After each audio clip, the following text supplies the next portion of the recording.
What's up, everybody, and welcome to my new book channel once again. I think this is the last time that I am going to change the name of this channel. And so, yeah, I'm sorry, guys. Sorry. So today I'm actually going to be doing a review.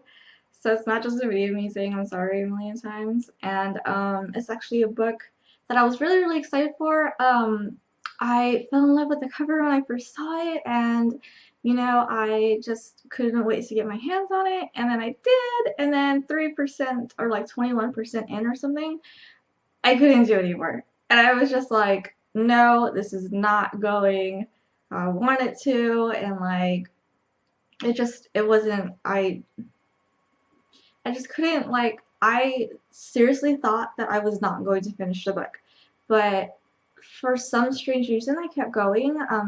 Sometimes I do this. Like, I'll be like, no, this book isn't for me.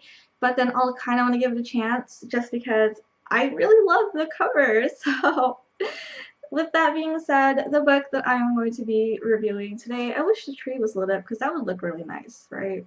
But it's not. Sorry.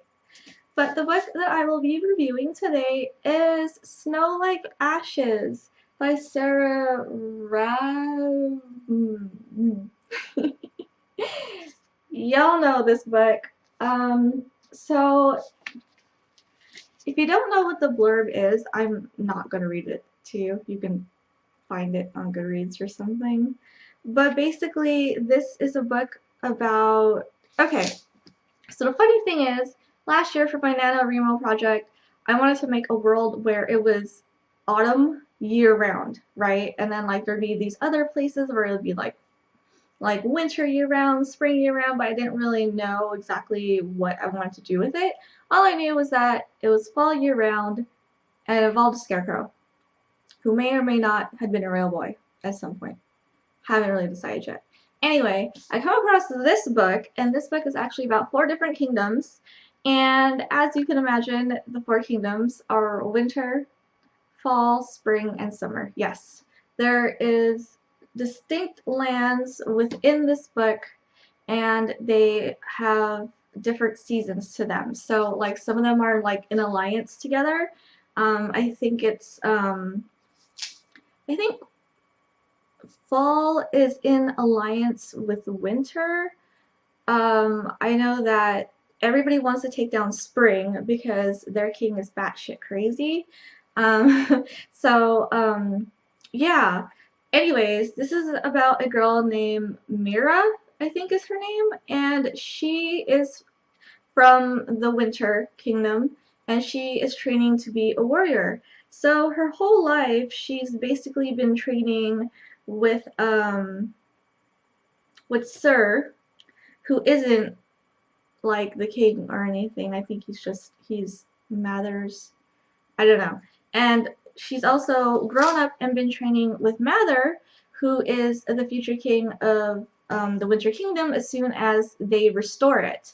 So Mira really wants to be a warrior and she wants to serve her kingdom as much as she can because she, being an orphan, she feels like she doesn't really belong there. Like she kind of has to earn herself into it.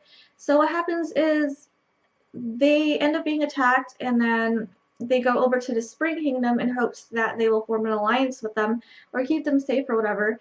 And so that's what they go do. But little did they know that Sir had made an agreement years ago that they were going to fix arrange a marriage between Mira and his son. And I was really rooting for them, even though I know that Mira didn't want this because she did not want to be married off. She did not want to be some queen or princess or whatever it was. She wanted to be a warrior. She wanted to fight, and like that's what she wanted to do. Well, that's not what Sir had in plan for her, and so I kind of really shipped them because they kind of seem to want the same things. They're both wanting more out of life. They both wanted to like control a different type of kingdom. They didn't want like Spring's prince. I don't remember his name. didn't like the way that his father was conducting Spring because they had all the power and like the magic or whatever, and so it wasn't working out. So anyways, what happens is Mira eventually gets abducted by somebody else.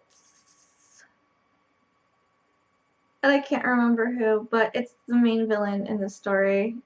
And secrets start to come out and shit starts to go down and then everything ends up being a blur. And I wish I could say more, but if I said more, it would ruin the book. So I can't. But just know that this book was worth sticking it out for. It took me, I think, like 50% for me to get into it, and I'm so glad that I did because I really, really enjoyed this book, and I cannot wait to see what happens in the next book. And also, the freaking ending! Like, I didn't see that coming. Oh my god, I didn't see that coming at all.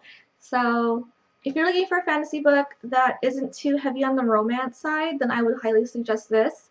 The romance it wasn't like insta love and it wasn't too intense, or it really wasn't the focus of the book. So that was really nice and refreshing for me to read. So, yeah, highly suggest this. And I will try to review a book probably once a week, probably twice a week. Sometimes you might see me wearing the same thing because I'm filming everything at the same time. So you'll just have to deal. But I really hope you enjoyed this review, even though I couldn't tell you much about the book. And I will see you guys in my next video. Sorry, I don't know what that was. Okay, bye.